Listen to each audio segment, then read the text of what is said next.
Welcome back to the Lounge Life Podcast. I'm your host, Rob, and I'm joined once again, by Al. What's up, Al? What's going on, everybody? Today, we have such a hotly debated topic. We are in the Lounge Life Podcast where we're going to talk about this topic. Uh, we're diving into a debate that sparks as much passion as a perfectly lit Churchill. Legacy versus boutique cigars. On one side, you've got heritage brands, the names that you know that have been rolling for generations, steeped in history, tradition, and consistency. And on the other hand, this side, you've got the boutiques. You got small batch innovators pushing boundaries, experimenting with blends, redefining what a premium cigar can be. So, which truly delivers the best experience, boutique or legacy?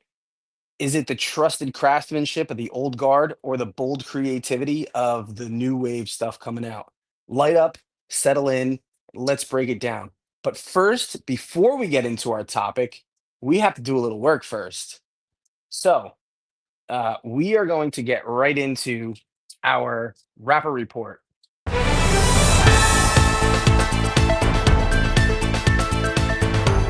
And our wrapper report is brought to you by Valor Cigar Accessories. These guys are fantastic. They make some of the coolest cutters, super sharp. They're out of Texas. 10% of their profits go back to military and first responder charities. You could find their stuff on our link tree. So if you go support them, they do cutters, they do V cut, straight cut. They have, as Al just showed you, the three finger cigar case. And support these guys. They give back to a good cause. Um, so Al, what do you have for us today? What's your news story? What do you got? I have got a new release coming down the pipe. Um, Yeah, what's from that? Casa Carrillo, the Okay. Perez Carrillo Endure uh, Corona Gorda. It's Okay. launching on August 28th.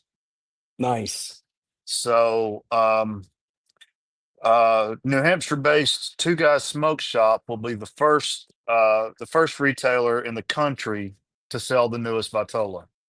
I feel like Two Uh, Guys gets a lot of that. They got like the Perdomo Legacy. They get a lot of firsts before everybody else does. I gotcha. Well, they seem to be pretty well plugged in. Hmm. Um, the cigar it's a box pressed 6 by 46 Parejo, made with a Cameroon wrapper sourced from you may have Mirafel. Marifel family. Thank you Yeah, very the much. Mirafel I'm glad family. you know. I Um, knew already exactly what you were talking about. it has a Nicaraguan binder and filler, and it's made at the Casa Carrillo factory in the Dominican Republic. MSRP is 1829, or you can get it in 10 count boxes for 159.99. That's actually So not that bad. it's it's it's really not.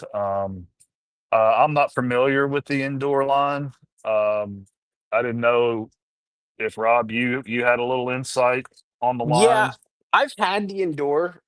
It's an orange band, and it's cool because it is Casa Carrillo. They took this is one of the most revered family who makes Cameroon wrapper, which is some of the hardest wrapper to work with, and they this Mirafel family, and they sourced all their Cameroon wrapper from the Mirafel family to create this Endure line. So it really is it's a rough looking cigar, but it tastes amazing. It's fantastic. Well, I'm starting to find out that sometimes those rugged leaves or Yeah, leaves tend to kind of like that rough and tumble cowboy. It's yeah, too cool to look past. yeah. So, well, No, they're what nice. the Like Mirafell, they have some of the most like their regular sticks. If you get a Mirafell stick, their sticks are at least normally $30 plus. So Ah, they're definitely a high end brand. gotcha. So, I mean, at 18.29, that's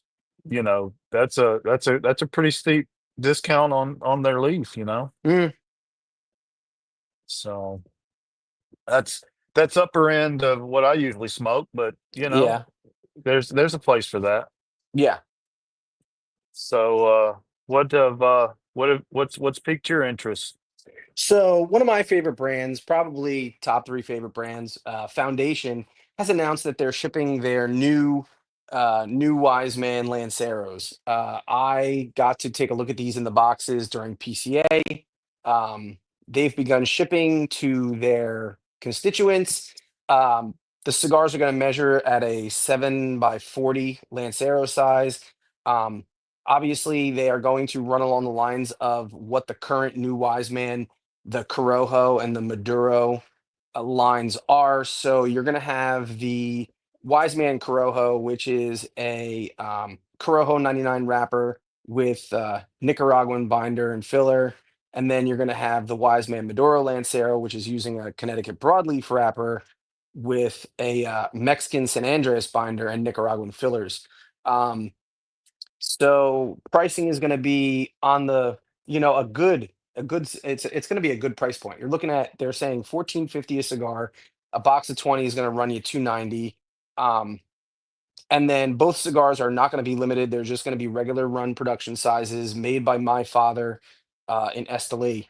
Um, and both and for both cigars, this is the fifth size in the line that they have for the new Wise Man. So I'm really looking forward to it. They looked amazing. I wasn't able to get any and try any at PCA, but I'm really looking forward to seeing. Uh, it's Lanceros are like that cigar where you can always judge. You can't hide behind a Lancero, Right. because you get that wrapper taste, and you're not like shoving all the binder and filler in there in like 56, 58, 60 ring gauges. It's you're the taste of the wrapper is going to shine through. So Yeah. hopefully, um, I'm Foundation usually does a pretty good job. I'm not really worried about it, but I'm looking forward to getting my hands on it and smoking a couple. No, there's probably very few companies out there that uh, I haven't had one of their sticks that just didn't hit my palate right. Yeah. Uh, Foundation is one that, man, it's everything I've had from them, which now it has been limited. It was Yeah. the Tabernacle and the Charter Oaks, but Mhm. I don't think you can go wrong. I don't, There's from what I so much understand. more. I I'll know. have to get you a few of Well, everything else, but their line is they really good. The Oxum, they the have a High Clear Castle, High a Clerk box Castle of is good. those Yeah. in Spring Street, my local shop. So There that you was go. one I was going to try to pick up next, but you know, you try not to get sucked into the hype, Yeah. but there, like I said, there's a few of those companies that they just put out banger after banger, and he seems to Yeah. be one of those. Yeah. So, We'll see how they, match up with the rest of the line. I'm sure it's not going to be a big deal at all. But well, I feel like there's a lot of these guys, especially boutique brands, that mhm, they can't afford to put out yeah. trash, you know. So they stand on business. Yeah. So, So that is our news segment. Our news is brought to you by Valor Cigar Accessories. So go check them out. Like I said, links on the link tree. yes, And American made, American yeah, company out of Texas. Uh, Portion of the proceeds go to help veteran and first responder charities. yeah, love it. So not only are you getting a quality precision made product, you're helping the people that help and protect us. Absolutely. Now we're gonna move to my favorite segment. What's in the ashtray?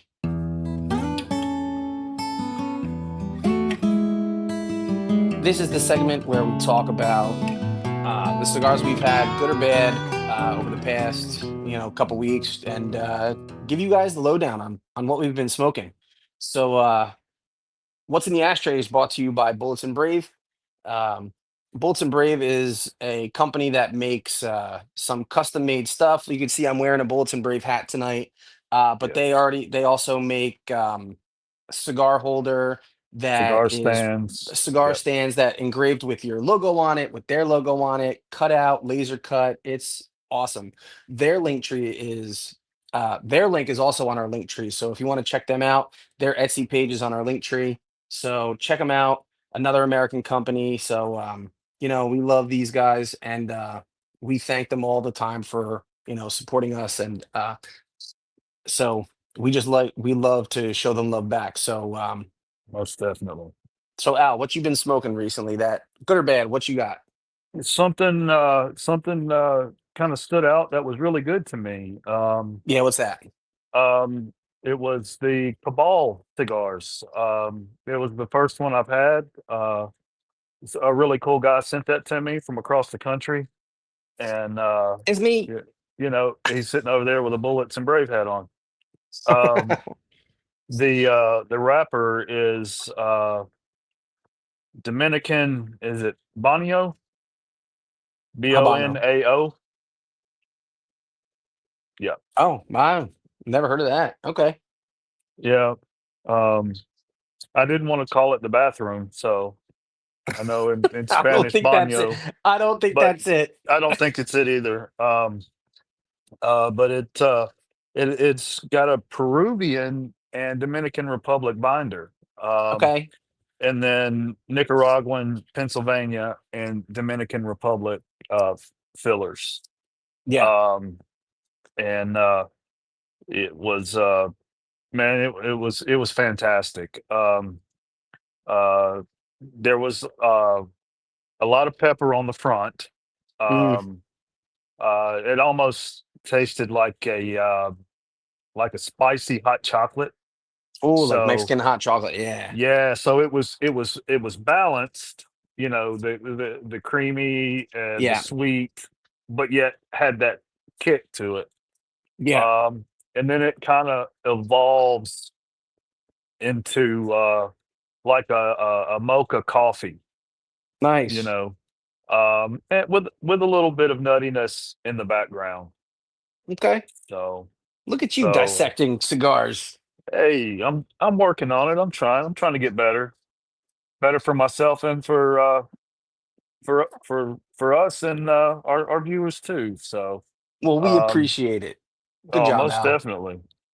But yeah, it was the first time I've had one of those, and was really impressed with it.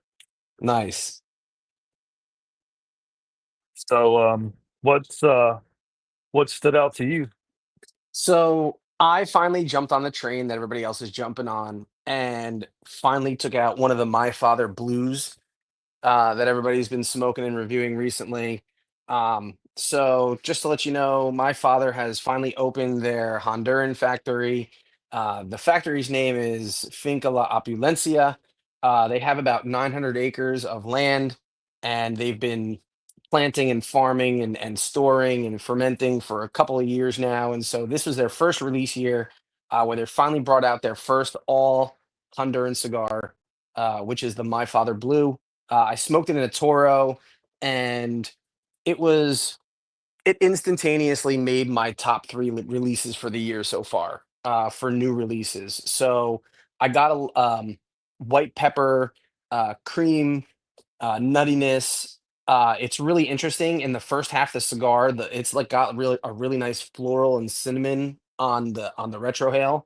And Mhm. then as you kind of move through the cigar, it gets kind of heavier, and you get like a brown sugar with like a roasted coffee flavor. And then towards the end of it, you go from like a regular roast coffee to like a darker roast coffee and some earthiness. Um, and it kind of starts out at like a medium minus strength wise. By the end of the cigar, it's not overwhelming. It's very well balanced. It kind of ends at like I would say medium plus. Um, for me, it was more like a medium plus. But it was an absolutely fantastic cigar, and like I said, it made my top 3 for the releases for the year. So will it Wow. be number 1? We'll see. But right now, I mean, I had to jump on the train because everybody else was. Um, I still have a bunch sitting in my humidor, so we're gonna let them sit for a couple of months and see if they change at all, or if they still Yeah. good later. So, yeah, that's That'd what be a that'd be a good check-in. Come about, let's see, this is August, maybe February, March, come we'll spring. see. Yeah, we'll see what happens. Well, uh, I'm probably gonna be on the caboose of that train. I've heard I've heard good things about it, Yeah, but I haven't seen it in the shops yet here, so, it's very uh, what I'll tell you is it's very reminiscent of a My Father. It is not yeah, a My Father cigar. It is built like a My Father, and yeah, it's how it's blended is blended like a My Father cigar, but right. it's still very different with the Honduran tobacco. Yeah, and So that's what I was gonna. If you don't like Honduran tobacco, you may not like this cigar because it is very Honduran. Because I Yeah, smoke a bunch of Honduran cigars. I like Aladino, I like Cavalier, um, and it's very much like a lot of that profile. Um, and but still has like a little bit of a My Father fingerprint on it. So yeah. it's kind of neat Well, to it taste the it may profile. it may be just different enough to sway those, uh, I've skeptical heard people. both left and right, so we'll see. Gotcha, gotcha. Well, and as always, the What's in the Ashtray is brought to you by Bullets and Brave, and keep an eye out. Nick over there has got some stuff coming. Oh, cool. All A right. little special, a Lounge Life special, if you will. So All right. stay tuned for that. Now we get to the fun part. We get to introduce our guests. Now, you notice I said guests. Usually we have one guest. We have a interview process, but today's kind of be more of a discussion. Um, and I brought two guests on today. Um, both great friends of mine. Um, One I've met in person at PCA, the other one I've yet to meet. Hopefully he comes to PCA this year. We'll see what happens. So let me get him on stage and introduce. So first, I'm going to bring on Eric from Glen Tobacconist. Hey, how's Eric, it what's going? up, buddy? What's going on, man? Thanks for joining us. I was just saying how I had the lovely chance to meet you and your wife and hang out at PCA in the courtyard of the hotel for the first time ever. And I thought it was fantastic because me and you had always connected only online, and I had interviewed you for my personal channel. But it was kind of cool to meet you in person. So tell us recently, since then, what you've been up to. I know there's been a couple of big things that you've gone through in your life. So kind of give us a quick update. Yeah, no, it's been an interesting year. 2025 is off to quite a start, or I should say we're halfway through. It still feels like the start, Oh even though God, I it's mean time's terrible. moving Yeah, my I way know. too fast. But last year, about November-ish, because we were a California-based company, and we had gotten word about a bill that is coming into effect for 2025 called 3218. It's a very bad bill, and I don't want to bring the night down. So, I mean, we always know that with cigar regulations are cigar regulations, and a lot of them Yeah, kind of seem arbitrary in a way.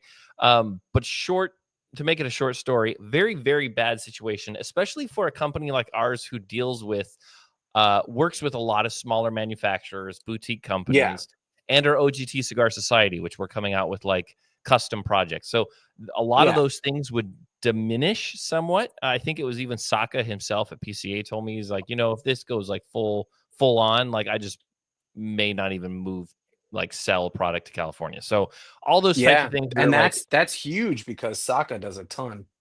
Yeah, and I mean, don't completely quote me on it in terms of like that's what's happening, but like these were some of the words that were being like sent back and forth. So Yeah, that being said, my wife and I decided, hey, we want to try to grow this business. Doesn't seem like California wants us here. Doesn't seem like California wants to make the room for us to have that happen. So we made the jump from West Coast California to East Coast North Carolina, and we landed here in let's go. June 28th, and it's been awesome. We love it. Fantastic. Yeah, I can't wait because now I am uh exponentially closer to actually coming down and coming to visit you guys and coming to visit the shop, which I've always wanted to do. And I was like, oh, we're gonna have to do a California trip, but now all I gotta do is Yeah. drive down to North Carolina. I can't wait. So Cannot wait. we're still in the process of like getting all settled in. So we're primarily an online company when we moved. That's what we're Yeah, doing right now, but are working towards is hopefully in the near future to have a brick and mortar in our location area. Cuz yeah, at the end of the day, like what we're doing here, what we do on our podcast, what we did at our shop, it's about the people that's hanging out with people. And yeah. even though like I love the virtual situation, I do miss the person to person thing. Hmm. It's fantastic. And I said, me and you have connected through, I've purchased through your shop many times, and you've always Appreciate treated it. me well, and it's fantastic that you were able to come on, explain your situation, talk about your shop, and meet you in person. And it's just a fantastic story that you guys have now kind of shoved out in a new direction, kind of bushwhacking this new chapter in your lives, and we're thankful you landed on your feet. So we're really Thank looking you. forward Thank you. to the next chapter, and what you guys have to look forward to. Yeah, we've been really really blessed, and the support has been massive. So, I mean, as I kind of said on our social media, for anyone who has supported us at any point, and especially this year, it's been pivotal. So, my wife and I are very very grateful. So, thank you guys so much. Yeah. And guys, I'm telling you, we are not done yet, because not only do I have Eric here tonight, but I have one more special guest to go, and I will bring him on stage now, and I'll let him introduce himself. We have Mr. Joe Kenney, also known as Jonose Cigars. Now, uh just as a little bit of a uh, tell all, I'm just gonna say, Joe, I watch your channel all the time, and I absolutely love seeing what you do. He's got a pretty decent following, and more decent than mine. Obviously, I'm the little guy, but Joe, thank you so much for agreeing to come on our little podcast, just to kind of chop it up tonight about our topic, legacy versus boutique cigars. Um, I'm really appreciative. I know we've talked online a bunch of times, but not really had a chance to kind of get face to face on a podcast. So I'm supremely thankful that you were able to, finish up what you were able to do today, and kind of join us for a little bit of a discussion, which is what it's going to be today. So, Joe, thank you so much. Introduce yourself, and to our guests and to our universe. Well, first of all, thank you. The pleasure is all mine. I'm always happy to be a guest whenever I'm physically able to do it. So I just want to express my gratitude for you thinking of me to be a guest in the first place. So yeah, I've been running the cigar review channel for 8 years now. As it's kind of hard to Nice. believe that it's been this long. Wow. When I started the channel in 2017, it was basically on a whim. I had been watching YouTube reviewers review cigars on YouTube for a couple years at that point, and they just looked like they were having the best time. And they Hmm. were enjoying. I had been enjoying cigars for a few years, and we jumped down a bunch of rabbit holes on YouTube on this topic of cigars, and it just seemed like these guys were enjoying cigars more. They were enjoying life more. They just had something that I wanted. I was jealous, and I wanted Mm. to tap into that. So I thought, I'll why not? Let me just do a review. I'll just say what I'm getting, and maybe no one else gets the same experience, but that's okay. I was never doing this to build a following, really. I just did it after a while. I Mm. realized, you know what? I am enjoying cigars more when I actually sit down and analyze them. I get more out of them if I'm actually focusing on the cigar and getting away from all distractions. But then I started just uncovering the hidden beauty of cigars in the first place, which is you get so much discovery, introspection, relaxation, meditation, if you treat it the way it was meant to by the people who created them. Yeah. And it's an unbelievable experience, unlike anything I had ever really experienced before. So I just continue doing cigar reviews because I enjoy doing it. So the fact that I have as many subs as I do, that's icing on the cake as far as I'm That's concerned. awesome. I'm really happy to discover there are a lot more people out there that do share a fairly similar palate to mine, and they let me know, and that's kind of the beauty of the cigar community too, is you have this shared experience with other people. Hmm. You not have anything else in common with them except for, yeah, I got a similar experience from that cigar too, and that was special. Yeah. Yeah. Well, I'm glad you were able to join us. And before we get into our discussion today, so we're going into this. I let everybody know what the topic was tonight: legacy versus boutique. So, what is everybody smoking tonight? Joe, Is what do you got? there? Okay. I'll There start. you go. So I'm smoking a very obscure brand right now, and this brand actually was my cigar of the year last year. This is the Lanuza Machudo in Toro. Last year they had a Robusto and it blew me away. It was just one of the most Okay. incredible Habano experiences, completely Nicaraguan tobacco. This kid born in Nicaragua, I think Mm, he's all 22, 23 years old. This guy is a master blender. He grew up in tobacco fields. His father worked in tobacco and he just fell in love with the craft, yeah. and he decided to start his own little factory. And I've had a number of his blends already, but this particular blend is my favorite. It was obviously my favorite of all Hmm. time of last year in Robusto. And this Toro, man, I'm telling you, I'm not sure if I like the Toro more than the Robusto, so I don't know. All right. This is just an incredible, well balanced, medium plus body. It's got a little bit of spice, but just so much depth and so much flavor. I absolutely love this cigar. Well, I heard a Lanuza recently only because I think Brian from Pravada just put a Lanuza cigar in his monthly box, if I'm not mistaken, either this month or last month. So it's uh it's interesting to see these Yeah, these guys coming up from where they are, and old guys, young guys kind of getting involved in the tobacco business. So Eric, what do you got tonight for right. us?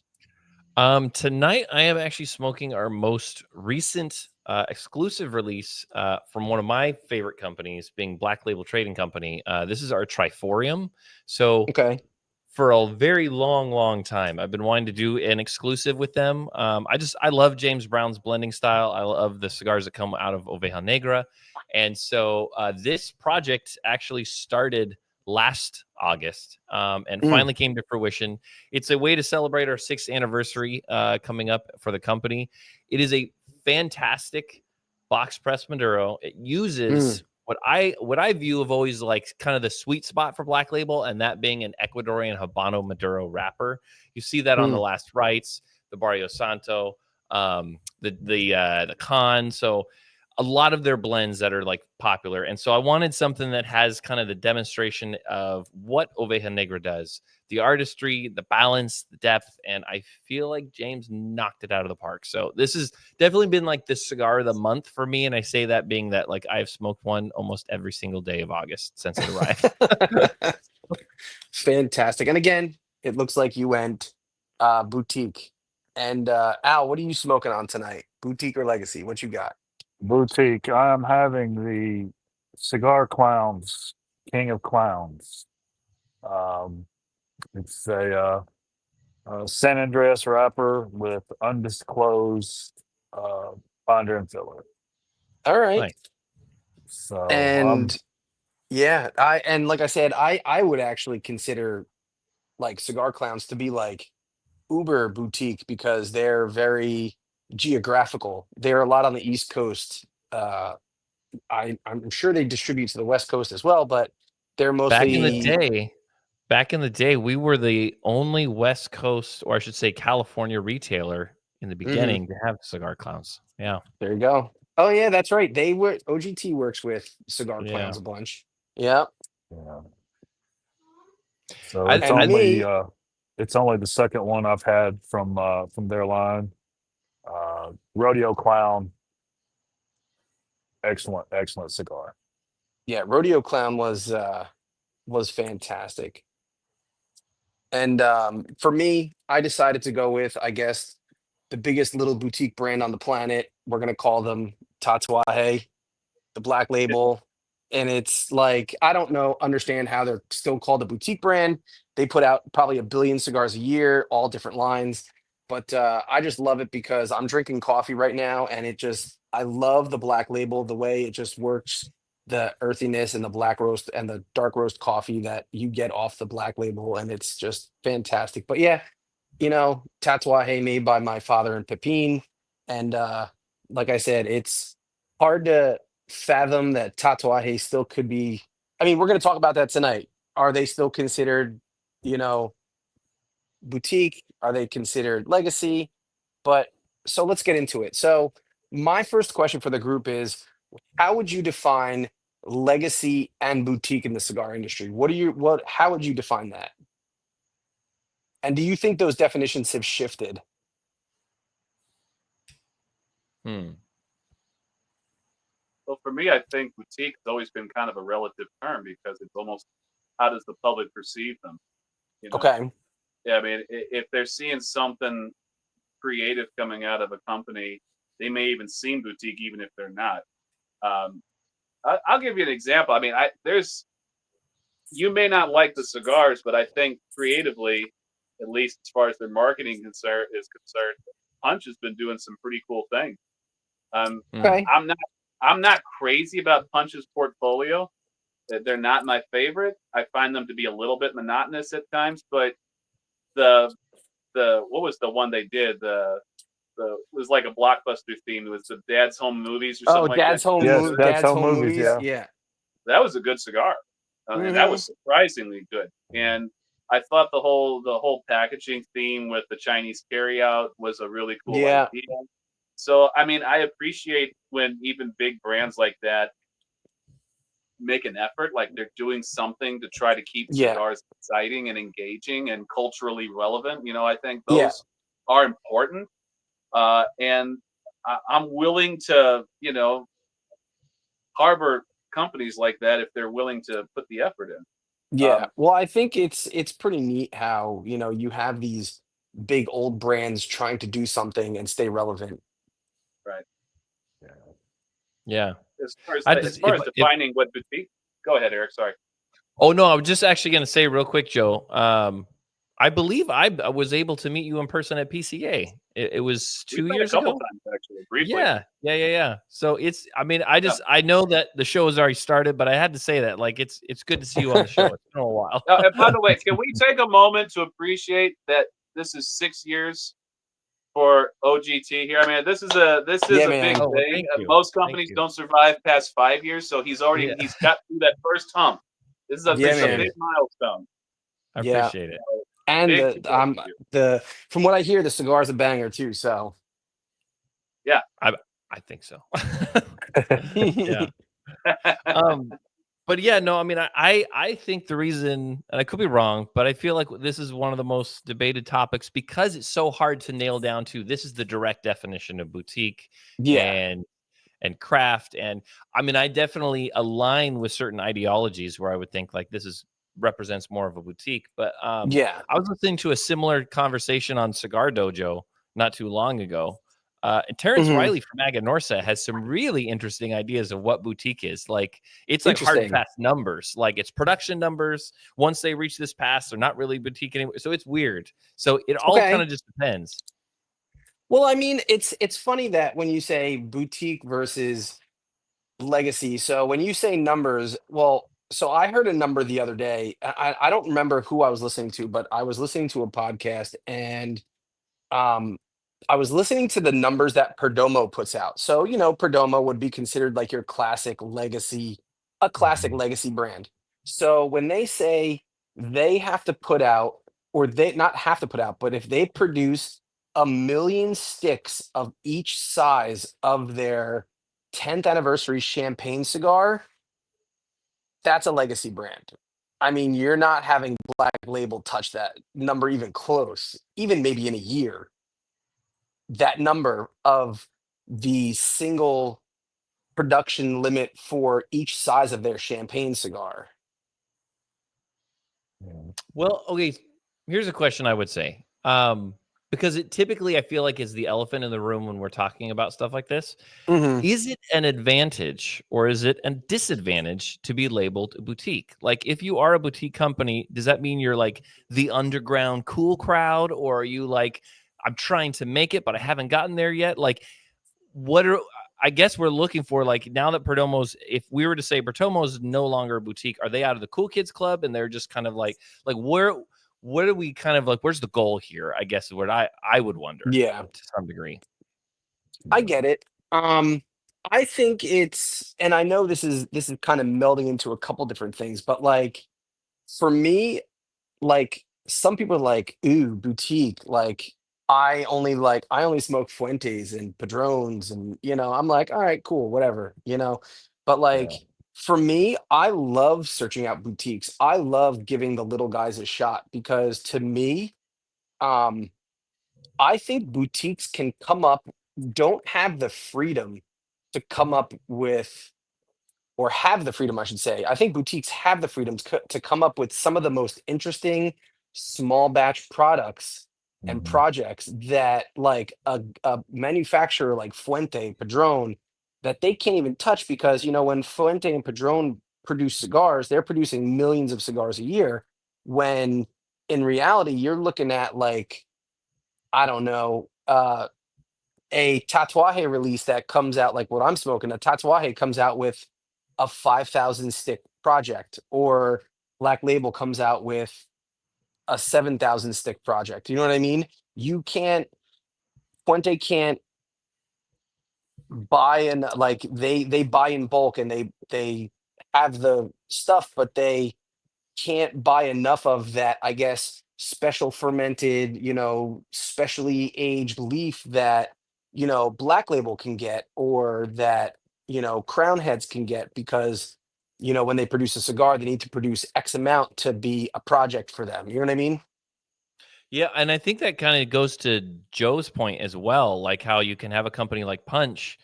Maybe the tobacco is not limited, but they're playing in those waters by their marketing, and Yeah. kind of like, hey, we're doing a limited release and such like that. So I think it's interesting because you can have both facets in terms of Punch going with a smaller production for what they're doing, but that's not necessarily limited because of the tobacco. It's more of like, hey, we're doing this versus a boutique company who's like, you're right, maybe has an option to buy X amount of tobacco that's just not going to go to the bigger heritage companies because they have profit, they have loss, they have Yeah. all those things. So it is interesting. You have those like dualities going on.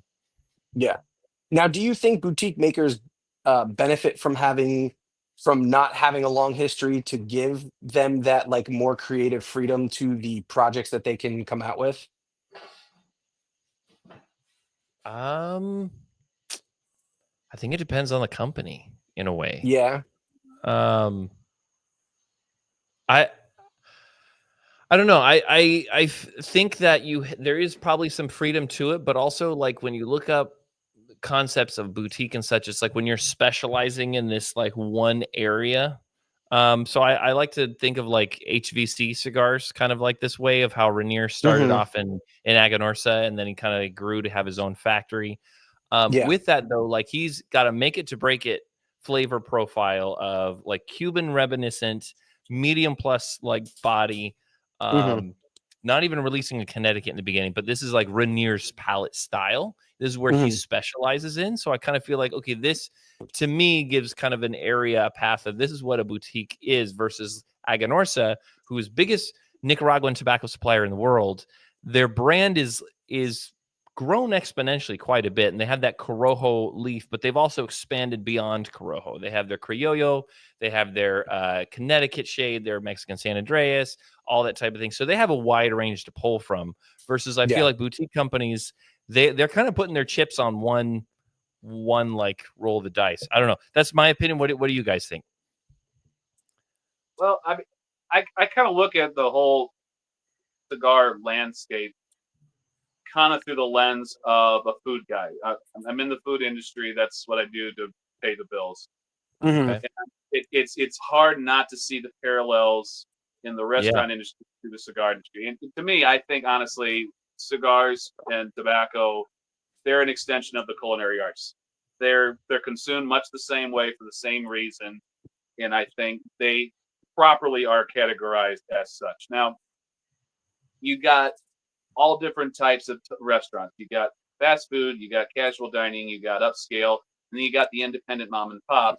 And I think the true boutique, the true craft cigar companies are the ones that are all about creating an experience for their customer that comes from their heart. They're really creative with what they're doing. Money is nice and money is needed to pay the bills, but they're not really in it for the money. They're doing it because they're artists, and that's what they're pursuing. Okay. Yeah. So I look at companies that are more vertically integrated, more aligned to my idea of what is boutique and craft cigars. If you are actually the person overseeing the fermentation and aging of the cigars, as opposed to getting pre-fermented tobacco, that's a big difference. Yeah. You got way more control and options as far as what direction you want the recipe to take. Of course. When you're actually the one overseeing the fermentation process. I mean, this is such a key point. You don't necessarily have to be a farmer and grow the damn tobacco. Most restaurants don't have their own vegetable garden. I mean, the few do. The really into the culinary art people do. But a lot of them, they rely on farmers, but then they start working their magic once they get the raw materials into their kitchen. So that's how I look at it. And we know that the majority of the cigar companies in existence today don't really fit that criteria. Most of them are getting tobacco that's fermented by somebody else. Yeah. I mean, there's nothing wrong with that, but it does take away a huge element of control over what the blend's eventually going to be. Yeah. Actually, and it's funny that you said. Oh, sorry. No, go ahead. Sorry. And I was going to say that to Joe's point, when he was talking about the number of factories that are seed to smoke, I think the last number I heard was like 7. I think there are 7 total companies right now that do everything from planting the tobacco to putting it on the market. 7 of them.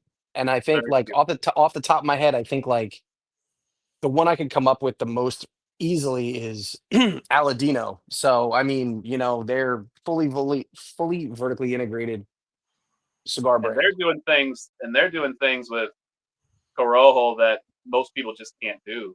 Yeah. They can't do it. Yeah.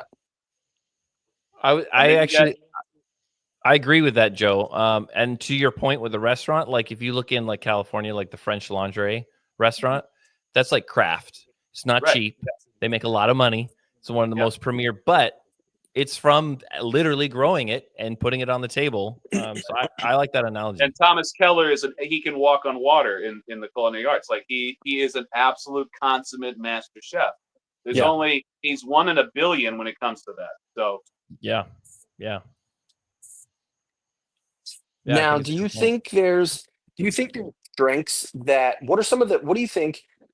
Going back to this discussion, do you think what are some of the obvious strengths that legacy brands have that boutiques can't touch?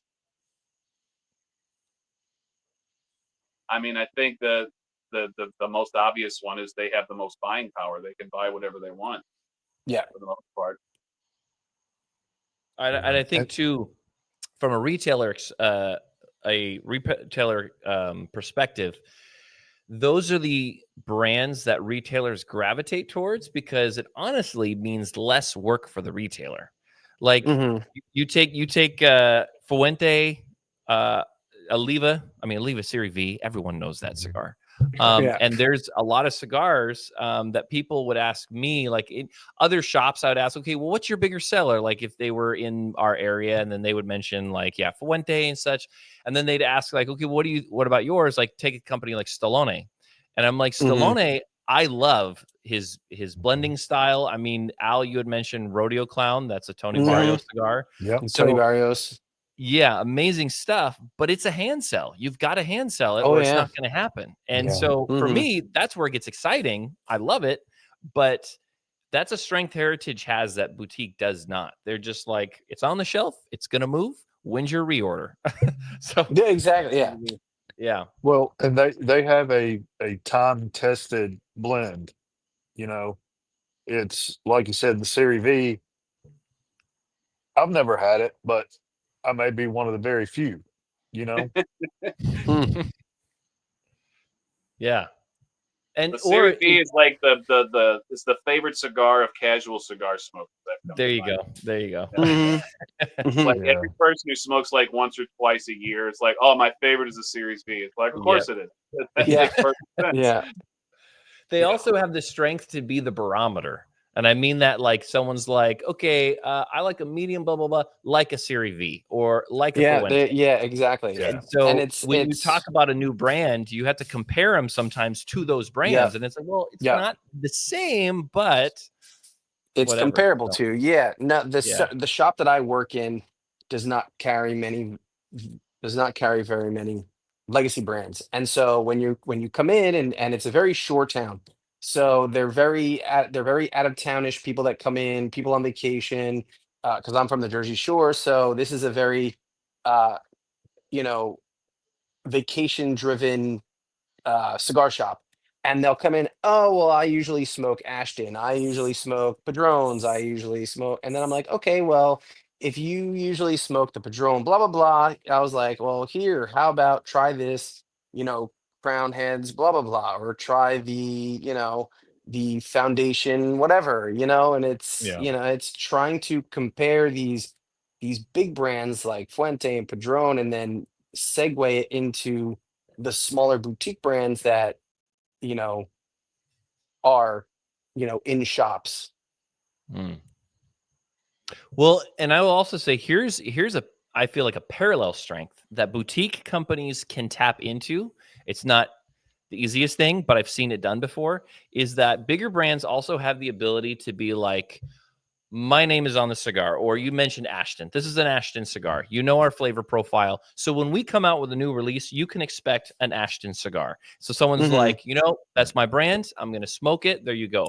I've seen boutique companies tap into this, but it's not necessarily the brand, it's who's behind the Yeah. brand.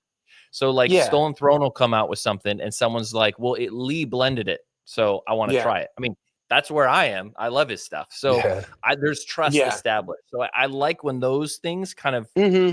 same Venn diagram is kind of cool. Yeah, and it's funny because you say that because there are some big companies that I like to gravitate towards, and AJ is one of them. So whenever I see a project of a boutique company saying, "Hey, we have AJ Leaf. It's produced by AJ," I'm like, "Okay, well, I know the AJ profile."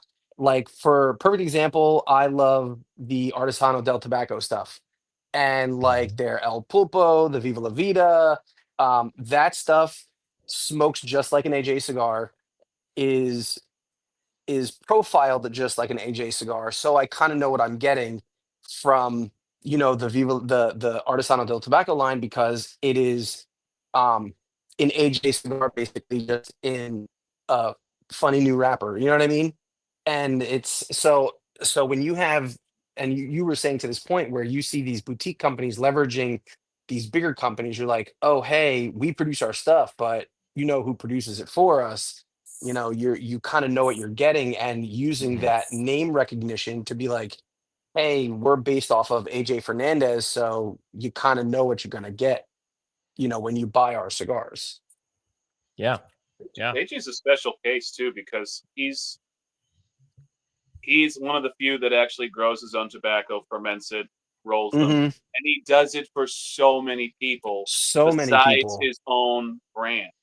Yeah. And this guy, he's a special type. He is a very, very rare individual. I don't think there's anyone else quite like him in that he's personally oversee. He's driving to all the farms. He's driving to all the Hmm. fermentation barns. He's going to the factory floors all the time. That like this is his life, Yeah. uh, and he's doing it on a scale that's unheard of.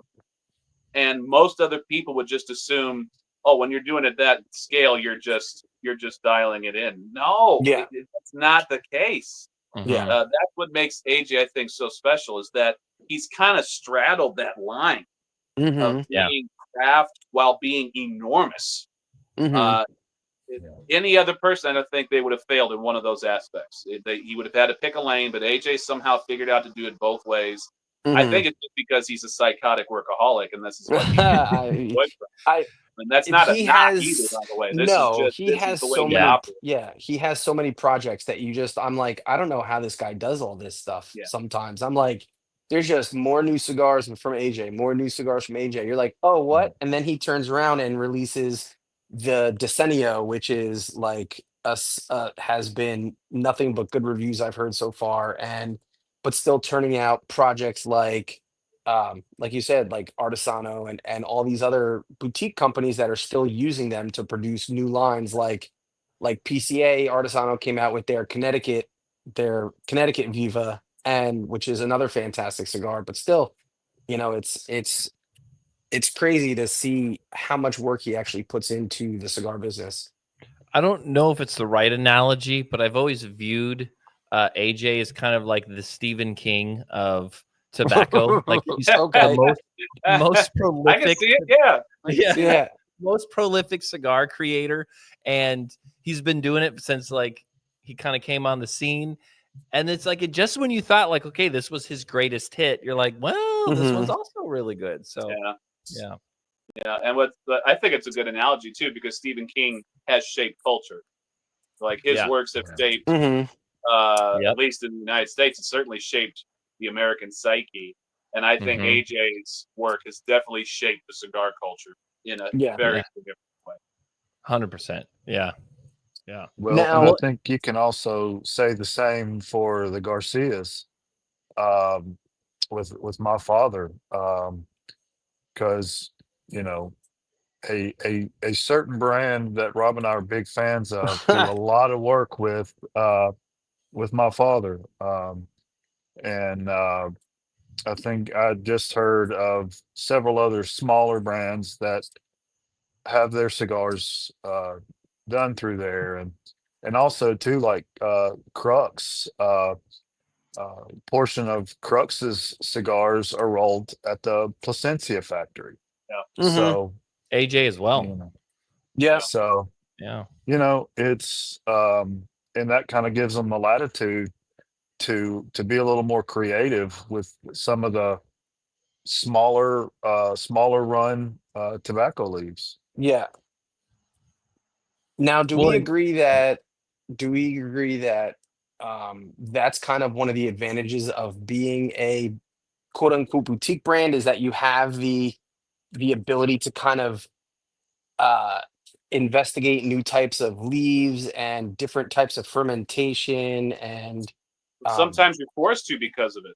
Like sometimes you don't have access to what's hot, so you got to get super creative with what you get, mhm. and you got to do something cool with some cheap product, like for lack of a better term. And restaurants have been doing this since time immemorial. Think of any classic dish that you find in a white tablecloth, restaurant, whether it's ossobuco or bouillabaisse or chopino. Those all started as peasant dishes.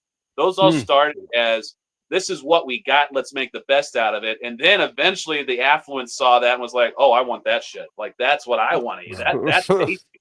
That's good." Yeah, Artisan bread was the equivalent of peasant bread back in medieval Europe, and all the royalty were eating the equivalent of Wonder Bread because that Mhm. was the most refined stuff. And then everything switches because mm, hey, the poor people did all the creative stuff because they were forced to. So yeah, uh, what's the adage?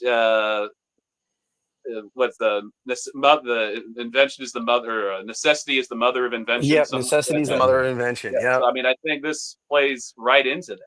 Absolutely. Yeah. No, definitely. Now, do you think the scale of the legacy brands, quote unquote, impact quality control, or do you think they've got it down to a science where they just turn out amazing cigars, line after line after line? well, Eric, you probably have more experience than this, but as a retailer, but my experience has always been it depends on the company. I mean, I have seen a definite downturn in quality control in a number of brands, and I'm not here to knock any brands, so I'm not Yeah, going to we're name not Yeah. gonna, Right. and that was Yeah. one of the them. things we were gonna discuss when we came on, is that we're Yeah, not knocking brands, yeah. but I don't. what have I'm you a big seen? believer. If this is someone's bread and butter, I'm not going to badmouth anybody, and Yeah, that's kind of the Sure. way it is in the food world too. yeah, You don't start bad mouthing somebody's restaurant. That's his bread and butter. You don't touch that. But you can talk Mhm. about yeah. the edges. And I Mhm. definitely know that there's been a downturn in quality control and consistency. Blends that I used to love when they first come out, and then over the years you realize they're not the same. I don't know what it is, but Mhm. something's Yeah, not the same, you know? the And upkeep, yeah. we've all know what that we all know that experience. We've all had it. Yeah. Yeah, of course. Yeah. Well, and I think too is the good. Okay, the companies that have been at this the longest, and the really big companies, um, I kind of view similarly, like you do with like movie studios in a way, just because I'm kind of like a movie buff as well. Mm, Mhm. Um, you take like something like Marvel Studios, you know what you're gonna get. It's got to go through so many channels.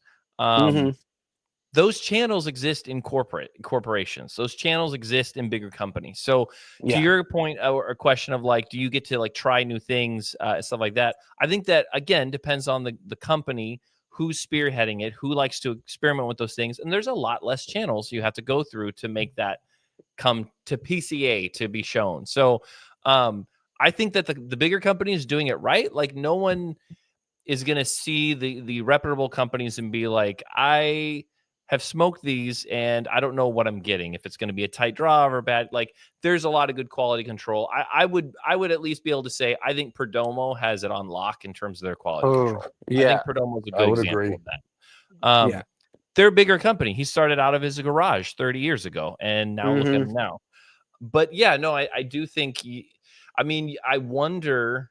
The biggest companies, I wonder, is you hear these massive like corporate decisions of who's the president now, who's the Right. tobacco supplier now, who's the mm, blender. Like, I'm sure we all kind of know of some companies have gone through some big changes there, and it's like, yeah, even though it bears the same name, I don't think you're smoking the same cigar anymore. So there's a Right. lot of that going on too.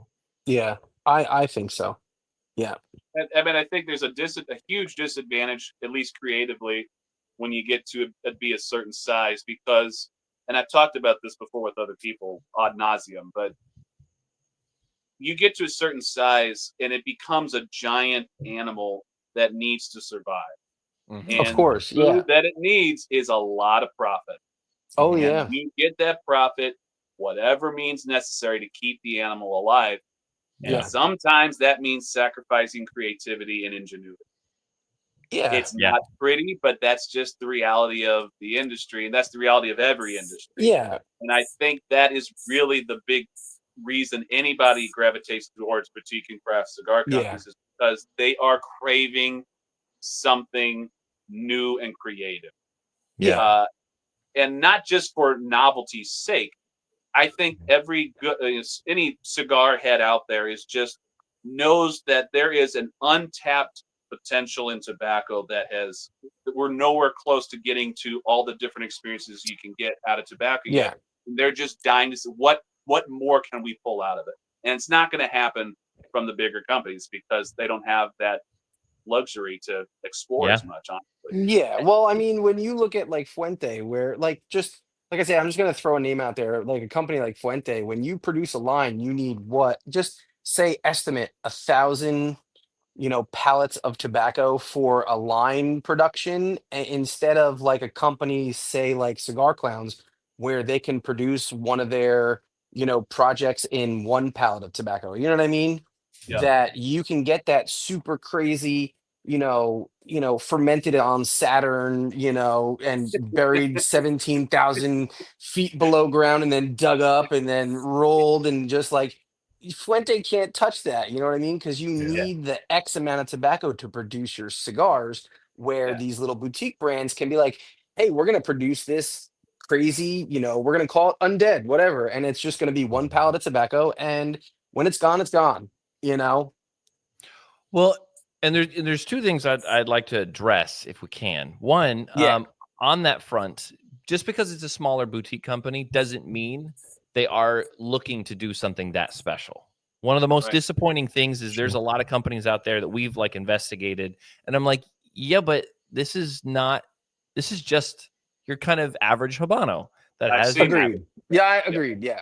Yeah, so there's that aspect, but also to like that creativity side. I think, and I could be wrong, but I feel like this is a big factor in why you see people like Ernesto leave General or Rick Rodriguez leave CAO is because they want to do their own creativity. They want to spearhead that, and unfortunately, you don't have that freedom sometimes when you are with that corporate animal. And so these guys that, I mean, Casa Crio, I mean, they're huge. They're on Cigar Aficionado and such, but you know, Ernesto is wanting to experiment. He's coming out with a cigar with Cameroon, like all these different things that I find refreshing. So that's where it's like, that's why I like that term specialized, because I don't know if a million cigars means you've crossed that limit. You are no longer boutique. That's why I think it kind of goes back and forth. I hear you. Yeah. Well, do you think there's any correlation between number of lines as opposed to, let's just say, the biggest company I've always wondered about, Drew Estate. When I think of legacy, I think generational. You know what I mean? Okay. Multi-generational. But would Drew Estate be considered a legacy brand because of the number of lines that they have? Or would they just be an enormous boutique? I wouldn't put them under boutique. I think that they're owned by Swisher. They're owned by definitely Swisher, on yeah. Okay. the corporate side. And they're also kind of a household name. So Right. I think you bring up a really good point though. Like what so much focus is on definition of boutique, then you go to definition of legacy or heritage. And so I don't know. I feel like there's this kind of sphere of where legacy and heritage hang out in like the bigger brand names. Yeah. But I would say Drew Estate at this point is so big, and they're so well known, and it's kind of similar to like Fuente and such. Like, it's hard to find someone who's not smoked a Drew Estate cigar, and I think a lot of that is attributed to the fact that they are one of the bigger companies that have really tapped into the new smoker market. That being their Deadwoods, that being their acids, because that's so many people's first cigar is I'll try one of those. So. Yeah, of course. Yeah, going back, I think to the restaurant analogy with this too. I think a lot of owners have to make the decision. They have to make the decision what's going to be their priority. It's like, there's a lot of craft cigar companies that could easily make the jump to be a much larger scale operation if they wanted to, but they've rejected it because that's not what they wanted to do. And I have a huge amount of respect for that. As someone who appreciates the artistic side of it. And we need people like that, because one thing I don't ever want to see cigars become is a commodity. I don't want to see that happen. I want this to be something that is a bastion of ingenuity and creativity and artistry. And that won't happen if cigars become commoditized. That's the anti-art is commodities. So we need, I kind of think you might need both in the whole ecosystem of cigars. Absolutely. So, I mean, I'm not the sort of person who's just going to wantonly shit on legacy brands because, like, who cares? Like, they do serve a purpose. Absolutely, Everybody benefits from them in some degree, whether they want to admit it or not. Yeah. But I'll definitely have a preference. I'll definitely prefer to go to the smaller companies because that's where the creativity lies. But again, that is not a knock on companies that chose to be big just because they were able to. I mean, they are still in business. It is still a business. Yeah. So, Now, do you think there's like a generational divide do you see now, especially with you, Eric, I know you would have a bigger, I mean, we see as retailers not retailers, but consumers as we sit with other smokers in shops. But as a retailer, you would kind of have more of an interesting take on this because you see the purchasing side of things. Do you see a generational divide into who prefers legacy versus boutique cigars? Or, like I said, quote unquote, we're always going to put, quote unquote legacy versus quote unquote boutique. Like, do you see a generational divide in, smokers who prefer legacy versus boutique? No, not necessarily. I see more of a generational divide in marketing. So it Okay. really has little to do with size of the company. It really has to do with how it's marketed. Um, because there's tons of guys. I mean, there's Jim out in Nebraska who he's been smoking cigars longer than I probably have been alive, and Yeah. I'm always trying to chase down this new whichever's coming out. But then there's certain, like I remember we'd always laugh because one of our most uh, earliest customers in our California shop, great Mm. guy, and I really trust his palate, but he wouldn't really jump on the black label train because he's like, I don't like their marketing. I don't like their labels. And so he was just like, nah. And then he finally came around. I was like, you got to admit their cigars are really good. He's like, no, I get it. I'm on that train now. But the marketing has a lot to do with it. And whether people want to admit it or not, you take your band off when you light the cigar, you leave the band on when you keep it going, whichever.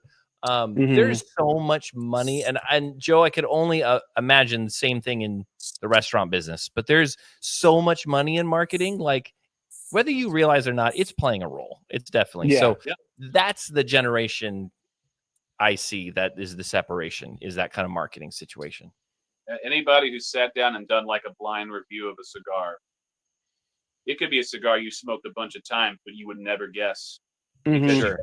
you don't have the visual mental cues to take your brain off. Is all right. Get ready for this. This is one of your Mhm. favorites. You know what to expect, and it plays a huge role. And the Yeah. same thing goes with food too. I mean, it's the way that any restaurant markets themselves plays a huge role in the type of clientele they attract. Yeah. Hmm. Even if it's not necessarily authentic to what they are actually serving, it's still going to have an effect. Yeah. No, I agree. I agree. Yeah. Do you think now to that point, do you think social media has kind of leveled the playing field between boutique and legacy brands? Somewhat, I It think. definitely has given a voice to companies that would have found it much more difficult back in the day. Yeah. And I think that regardless, like the people who really have a passion for this, they're going to find those brands regardless. I mean, if you look Mhm. back to the forum days when cigars were just on forums or Jeez. mail catalogs and such like that, like there's still ways. And I know, I mean, I definitely started getting into cigars when social media was on its rise in terms of like people were starting to post more. You could find it more readily on YouTube.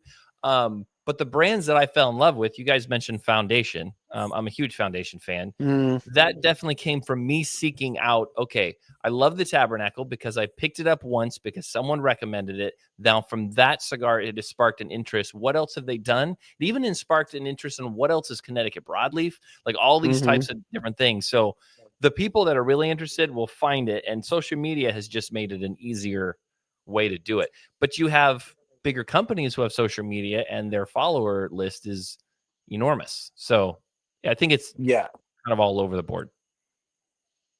This is kind of regressing back to a previous point that we made, but we're talking about a role that legacy brands have in the whole industry. I'll take Drew Estate as a great example of this. Two of my favorite blenders and brand owners who exist today got their starts through Drew Estate, and that is Nick Melillo and Steve Steve Saka. Saka. Yeah. Both of those guys were at Drew Estate, and you can make the point, you can make the argument that we wouldn't have a Steve Saka and Nick Melillo if it wasn't for Drew Estate first. Yep. So there's a they do offer avenues of growth for up Yeah. and comers. I mean, Mhm. Yeah. there's so I many mean, heck, examples of this, Pepin started with Eduardo Fernandez. Like right? you have stuff like Mhm. that, and yeah, or Pete Johnson started working with my father, and that you with that kind of corporate expansion. You had mentioned the Garcia from Honduras, Mhm. which is a level of expansion, but it's also a economical choice. It is now cheaper to produce cigars in Honduras. And so Hmm. when you're at this big, as Joe is kind of saying, those profits have to continue. Why not relocate to I mean, I just did it to a Yeah, more exactly. friendly environment. So yeah. Yeah. Adapt or die. Yeah. Hmm. So actually I have a question for you, Rob. What's up? Um how long have you been like really, really into kind of investigating your cigar journey? Like when did that So start? I would probably say at this point, it would probably be the channel's been around for like a year. So I would probably say before the channel, I would probably say a good year and a half. So I would say a total like really hardcore into cigars for about 2.5 years now. Okay. Now, it seems too that you smoke a wide range of different stuff. You kind of I smoke everything. I don't discriminate. I love certain legacy quote unquote legacy brands. I smoke a ton of boutique brands and I smoke a ton of leaf across the board just depending on what time of day it is. So I have a very wide palette of stuff that I like. Now, would you say the pull for you when looking into new cigars you haven't smoked, what is something that choose any brand you can think of in the heritage, bigger brands? Why would you Mhm. try something new? Like what pulls you towards something new that they create? And then what pulls you to something in the boutique world? Like, are they the same or are they different reasons why you gravitate towards those? Like, what would you say? So just um so I'll give you a perfect example. I so one of my favorite legacy brands is Perdomo. And I know and I smoke Perdomo and I feel like they just make outstanding cigars. Like I know what I'm going to get construction wise, I know what I'm going to get profile wise, and I have never smoked one of the 20th anniversary Connecticut's before. So I went out, Mm, bought a bunch of the 20th anniversary Connecticut's, expecting, okay, it's going to be a Perdomo style cigar. So, um, sat down, smoked it with a cup of coffee, and it was, great. Now, the other day, I was like, okay, I had never smoked, now moved to a boutique company. I had never smoked a ton of Room 101 Connecticut and mm, Matt Booth stuff. And so I was like, you know what do I have in my, humidor that, either people sent me or samples or whatever. And I came up with a bunch of Johnny Tobacconist and another, Connecticut style cigar. Yeah. See, Joe knows. See, Joe knows. And but yeah, so and I'm expecting, okay, I don't know what to expect from Room 101 okay. because I've had other Room 101 stuff, but not a ton of their Connecticut stuff. And Yeah. so I think it's just, for me, it's just seeing what draws me to companies is seeing what a company is going to do with the same leaf that other companies have Yeah. and Yeah. taking and use and putting their spin on it. Like how are they going to make it theirs and not just going to be like, "Oh, well this just tastes like your run of the mill, you know, Connecticut shade grown cigar that's going to have the same profile as, you know, a Perdomo champagne." You know what I mean? Sure. Sure. So Yeah. No, I think that's my draw. okay. Yeah, no, I definitely feel like especially with like Perdomo, there is that integrity with Nick behind it, even Nicholas behind it, which is really cool. I also think that there is a edge to boutique cigars that Heritage doesn't have in terms of everyone, whether it's music or let's say even like a mom and pop restaurant that's like a hole in the wall. There's this level of excitement of being the person to discover that brand amongst your Mhm. friends or that restaurant or that Yeah. song and then be like, Mhm. you gotta try this, you gotta share in this. Mhm. That heritage we don't necessarily have. Now, is that taking anything away from classic rock bands? Not at all. They make, Nope. I mean, everyone loves the music, but there is something And special they about like a ultimately sound. inspired they inspired a lot of these Yes. guys kids too. So Mhm. Exactly. Exactly. So I think that the cool factor has, to me, in my mind, has to do something with that of like the discovery of within that friend circle to be like, now I can share this and be like, I don't know. It's. I know I do it with music. I know I do it with movies. Of like, Yeah, no one's ever heard of this movie before. You got to watch this movie. And then there's a side of that boutique cigars, I feel like, is the yeah. unspoken thing that goes under the radar. And Yeah. I think, Well, well, I think the funniest thing with that was, so I'm pretty new to cigars, and this past April was my first PCA. And we've talked about this before. And I think the coolest thing about PCA was being able to walk around that massive show floor and discover some of these brands where I was like, who the hell are these guys and what are they going to have for me to smoke? You know what I mean? And be Yeah, like, yeah, how yeah. are they, how is this little 10 by 10 booth going to, what are they going to give me as opposed to the giant like half a city block size Drew Estate booth? What, like, you know what I mean? yeah. Like Yeah, yeah, what's going to be presented to me, and how are they going to try to stand out, because it's obviously not going to be their presentation. So what cigars, like, they have to stand on their cigars. yeah. Yeah. Well, And and maybe not be too gimmicky at PCA. Sometimes the gimmicks, I'm like, Yeah. what does this yeah, have to do with cigars? Yeah. Well, I Yeah. think it's funny they have a competition at the end, like for the best booth and everything. Like Mayflower had like a whole freaking ship this year, which was cool as hell. And Kiki Momo was another one that had there's like a giant throne like booth like up on a pedestal. And I was like, all right, that's pretty crazy. It's pretty cool to see some of these brands go all out. And then there's like this little cigar brand that had just like this little nonchalant booth, like Stoic, like, and I love and Stoic was one of my fantastic finds out of PCA, and backed by Klaus Kellner, who is an up and coming fantastic blender, is blending so much hot stuff right now, and he's producing Stoic cigars, and Stoic is like crazy. Yeah. And I think it's true though. The cigars have to stand on their own. Hmm.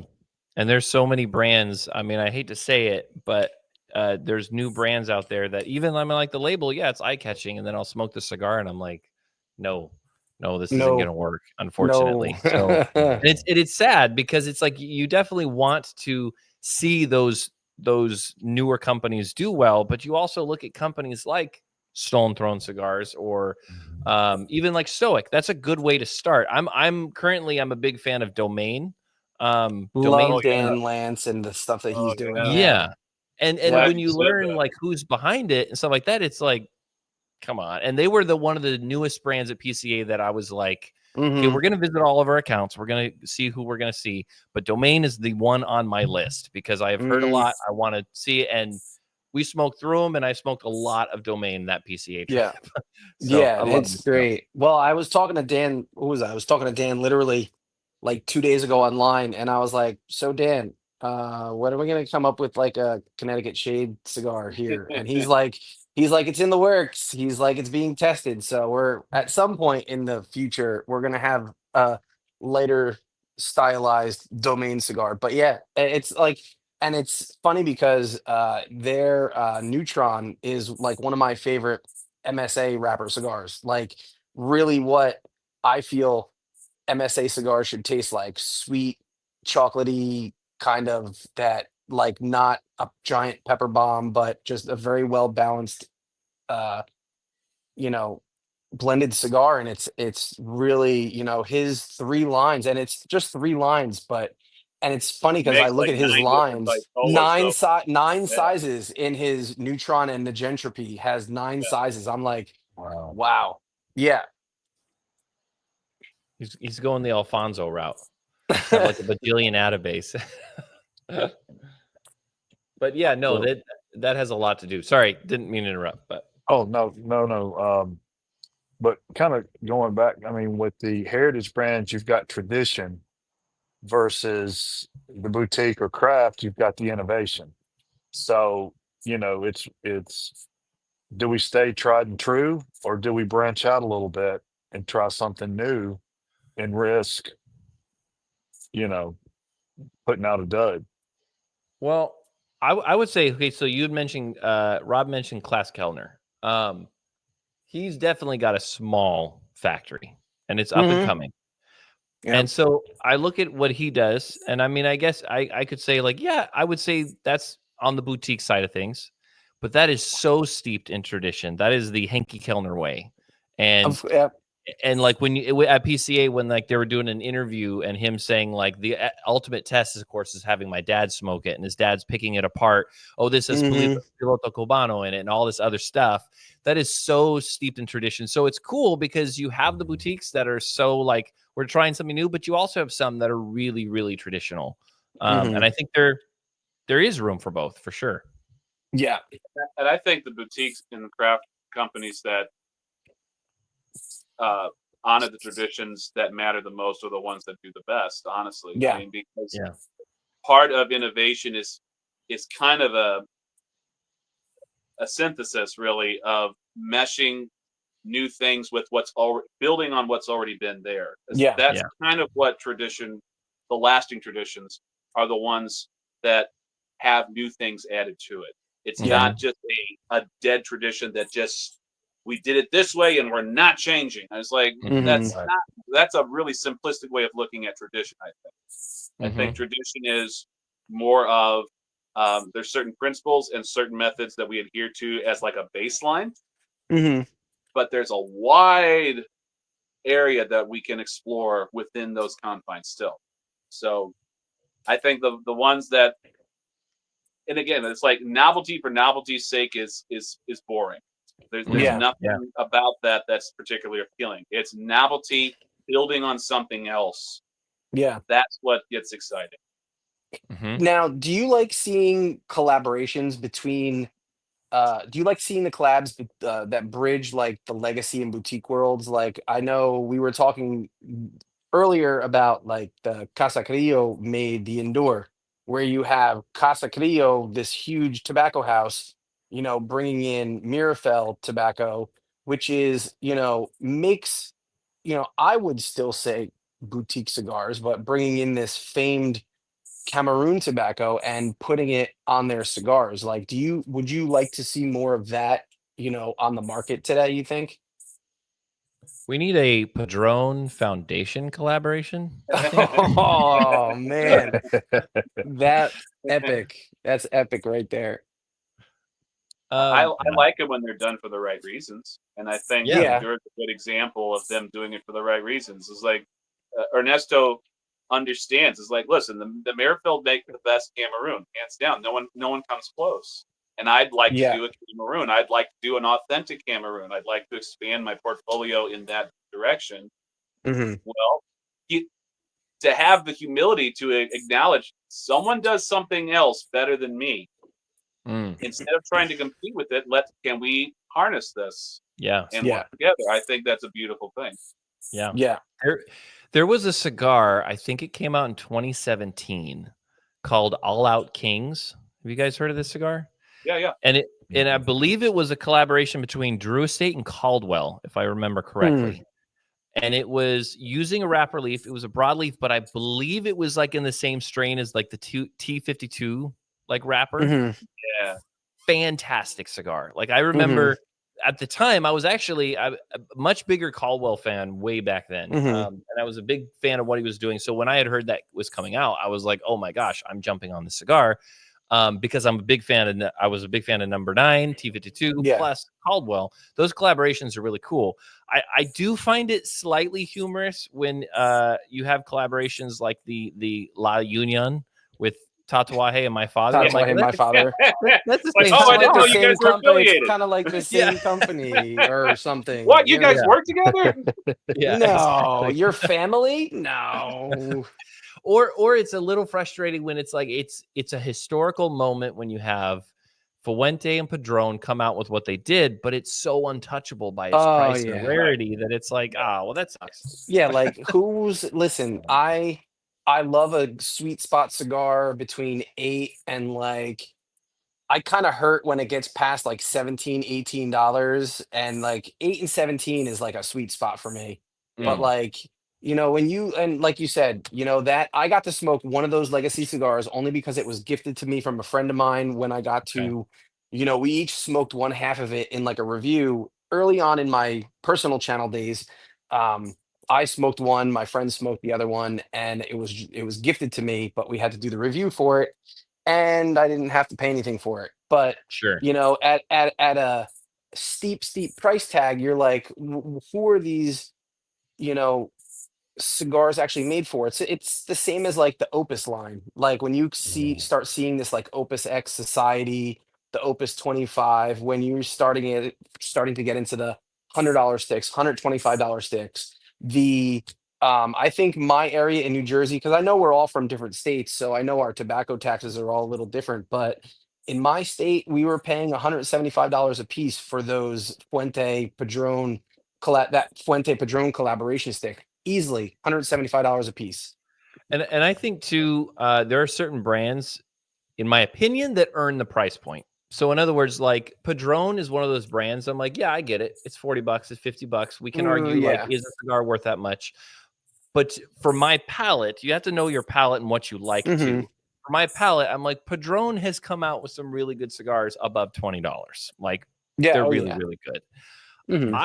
My head starts to turn when you see certain brands that are not known for that, who have not earned that, and then they come out with a Yes. huge price point. I'm like, what this is a market share you're trying to Yeah. grab, and I don't know if you Hmm. should be doing it, but I mean that's just my opinion. No, I fully agree. There's definitely some boutique brands, and I will quote micro boutiques that are like, you're going to charge me $50 for one of your cigars when you have like your fan base is like Miami, Eastern Seaboard, and like overseas in different countries, like, and you're going to try to charge me $50 for a cigar. Okay, well, we're going to take a second look at that. You know what I mean? Yeah. So okay, so here's a question for you guys because this was just released. Have you guys seen Cohiba's new cigar that came out? It's an I The think an $8 cigar, $8 or $9 cigar. And this is a Cohiba. So this is like one of the biggest well-named. it's the red band, right? It's the brand. Non-Cuban Cohiba, right? It's the Right. non-Cuban Not Cohiba. Yeah, non-Cuban yeah. American Cuban. Yeah. And so at that, it's the reverse. Like, okay, you guys are kind of known for like more of that 12 $14 and up. Do you think that Hmm. hurts the brand? Do you think that's, I know it's a strategic move, but do you think it's a wise move? What do you guys think about it? I would say it's a wise move. I think you're trying to grab more of the market share of the casual smoker who doesn't want to drop the $15 and up per cigar and be like, hey, this will be a great chance to kind of try a brand that I wouldn't normally consider as like an everyday smoke in and try to grab some of that market share away from some of these guys that are producing the, $8 to $15 sticks. Yeah. I think it also speaks a lot to just how much expense is involved when you're talking about packaging and marketing. Because any any retail shop has their own line of house blends, right? And they're what? Mhm. They're all under $7-8, right? And I've seen them Mhm. Hmm. in my Yeah. hometown here, the one that's really close to me. Their house blends are still $6 for a Toro. They're made at the Fuente factory.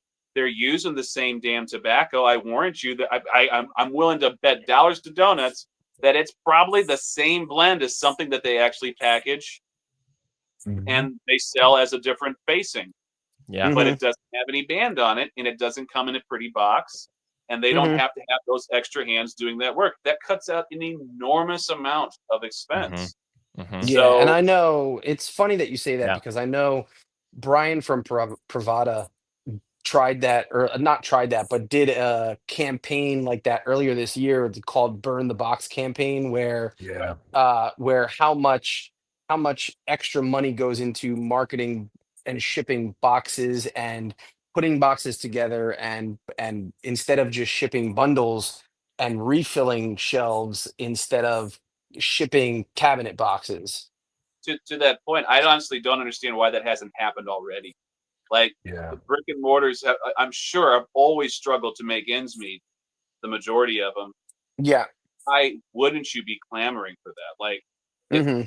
just like from dollars and cents standpoint, it's like all I need is one or two display boxes. I don't Mhm. need Mhm. 10 new ones Yeah. every month. You know, it's like Yeah. these are Yeah. going in the trash, and I'm trying to sell them for $1 a piece after I unpackage them to people who want pretty boxes. And Yeah. it's it is yeah, from in that avenue in particular, I find it really silly that it hasn't happened already.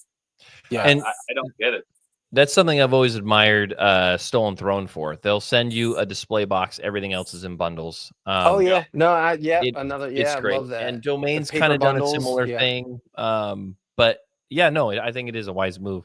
I find it very telling, I guess, to see a big company go to that side of things when they're always, I mean, this is on the tail end of creating that like humidor matrix looking like egg thing that Yeah, Cohiba yeah. had. Like Mhm. that is not so. I mean, they're definitely like kind of like showing, kind of like trying to appeal to a lot of different people. But you, with the inception of companies like McAuliffe producing like Mhm. McAuliffe Black and all these, like you can make a good cigar that doesn't have to break the bank. And I know it's kind of a hot button topic right now because of tariffs and all those situations. Yeah.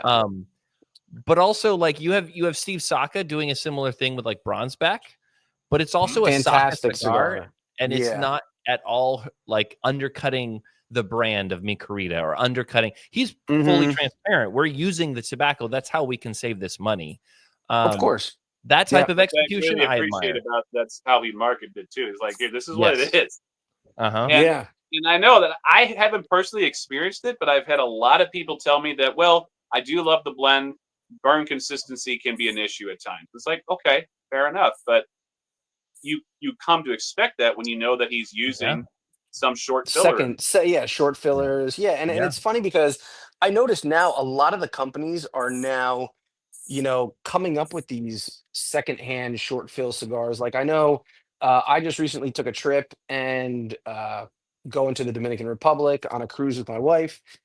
And one of the stops we made, we spent 2 days in Little Havana. And one of the shops we stopped at was I spent time with Giselle in El Titan, and they have bundles of bench rolls that are like chopped up remnants of their full line cigars that are short fills that are $40 a bundle for 25 cigars, Yep. Yeah. Well, And do they have burn consistency some issues sometimes?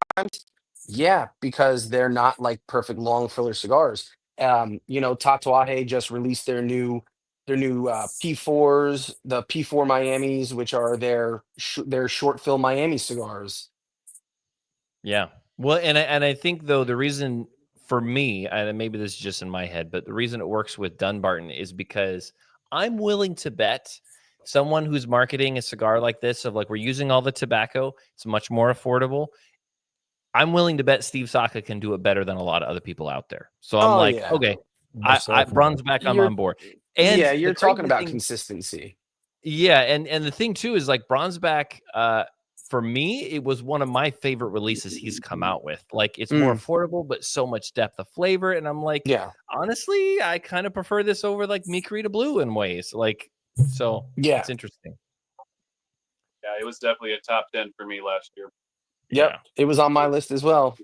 It's funny how many lists uh the Umagog, ended up on. It like literally everybody's had it somewhere on their top 10. I know of one big list it wasn't on, but Well, yeah, He'll never be on that list. no.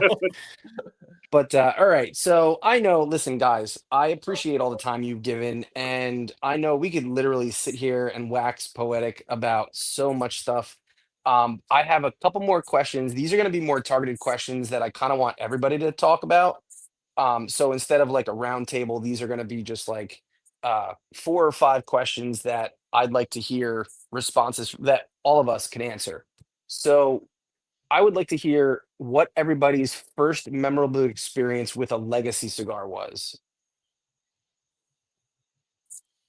My first was a Romeo and Julieta 1875. Okay. It was my brothers brought some for me and the rest of us the day before I got married. It was like an impromptu bachelor party, and we had a bottle of port. We had those Romeo and Julietas. We were all Mm, very early into cigars, but I enjoyed the hell out of it. okay. Nice. Yeah, I think for me, I was back then when the smoking age was 18. Someone had given me a Leva Serie V because I was too cheap to buy $5 back then. It was a $5 or $6 cigar. It was Mm, double Robusto. And I was just like, oh my gosh, this cigar is the cigar, like the best of the best. And I loved it, nubbed it down. Tracked that guy like 4 days later saying like, hey, what was the name of that cigar? And he gave me another one. And then of course I was like, I gotta get a box. That was like kind of the beginning. But I would say what really set off so much was Room 101 Payback, when I was like, I want a humidor. I want to figure out how to do this on the regular. So that Yeah. was quickly close after. Al? Yeah. Well, my first cigar was the Perdomo 10th anniversary champagne, and that's the one that started it all. Mm-hmm. My son brought me one home because he's the one that actually got me started in cigars, and we smoked it after Thanksgiving dinner, and the rest is history. I mean, it was just I was like, oh, so this is what a cigar is supposed to be like. And I Nice. will say the same. And I will say the same thing. My first cigar that got me into cigars was a Perdomo 10th anniversary champagne, and it's funny because um, PCA had this barbecue event like to open the show where we crossed over the street. They had a park where they had all this food and drinks for us, and I got a chance to nerd out for like 30 seconds with Mr. Perdomo himself, and got to tell him that his 10th anniversary champagne cigar was my first ever cigar that got me into cigars. So I thought that was kind of cool. And so my story as well was, sitting around with Mason brothers of mine after a meeting, and they opened a box, and it was the 10th anniversary champagne, and it's been foot on the gas ever since, really really getting into cigars. So that was my first kind of like real, you know foot to the pedal experience for cigars. now Nice. now what about everybody's boutique cigar wow moment? Now I know you said Room 101 was Eric's. What about everybody else? Funnily enough, I don't know. Actually, I think I do know. I think the first, because I was smoking legacy brands because I was buying everything from Cigars International when I first got into it, because that's what got the most return on investment as far as Yep. number of cigars for the money. Yeah. Not so much anymore. But the first time I had, it was the Crown Heads La Carême in Robusto. He had just released it, and I couldn't get over the retrohale. It was just it was on another level. I couldn't believe how good the cigar tasted. I love the fact that he was trying to draw a parallel to a food item with the chocolate souffle. I love that. I never even thought about it at that point. He was speaking directly to you on that. Yeah, it was just like, oh, this is so good, and yeah, so that was definitely the most memorable. I think that was probably the first boutique one I ever had, and it was definitely one that sticks in my mind. Still love that cigar today. Nice. Well, I think mine was the Crown Head Series E. Um, it was a birthday smoke last year, and I'd had boutique cigars, and you know smoked a lot of Drew Estate, a lot of my father, a lot of Rocky Patel, but um, the that was the first one that was just like, oh, this is, and it was my favorite cigar that I smoked last year. So So it just kind of blew everything else out of the water. For me, it was Black Label Trading Company's Last Rites. That was like my first boutique cigar where I was like, wow. I loved the flavors, the profile just like hit all the right notes and everything lined up. And it was just, it's been that catalyst for wanting to see what other boutique companies are going to come out with to put on the market that's interesting and new and exciting. And hey, this is something that nobody's ever done before with this style of fermentation or this style of leaf or whatever. So yeah, so Last Rites from Black Label Trading Company was mine. You know what's funny is like if you were to wind the clocks like 12, 15 years ago and we were to ask this question, like Al and Rob, your answer would have been first and second. Like Perdomo would have been boutique back then, which is crazy. Oh yeah. And to think too, like when I was getting into cigars, I didn't know anyone really that was into it. So I just assumed like Foundation back in 2016, 2017 Mhm. was as big as Ashton. And I just like, I didn't know any of it. So it's interesting how more education is out there and it's great. I think it's cool. Yeah. No, it's true because and it goes to show where, one of the questions I had was we didn't kind of cover it, but we kind of touched on it in other questions, but do you think boutique brands have the ability to grow into legacy brands? Yes. They have. I believe so. Yeah. Yeah. I think we've I seen a would lot think of so. examples already. I mean, I think Perdomo's living proof of it, in my opinion. Yeah, exactly. Yeah. Yeah. Well, I Um, mean, look at CAO. Yeah. It started out of Jono's garage, and it grew and grew and grew and then sold, and kept growing. Mm-hmm. Mm-hmm. all right. So two more questions, guys, before I let everybody go. If you had to introduce a new smoker to the industry, uh, what would you hand them? A legacy or a boutique first, and why? Ooh, that's a good question. I guess it would depend on the person.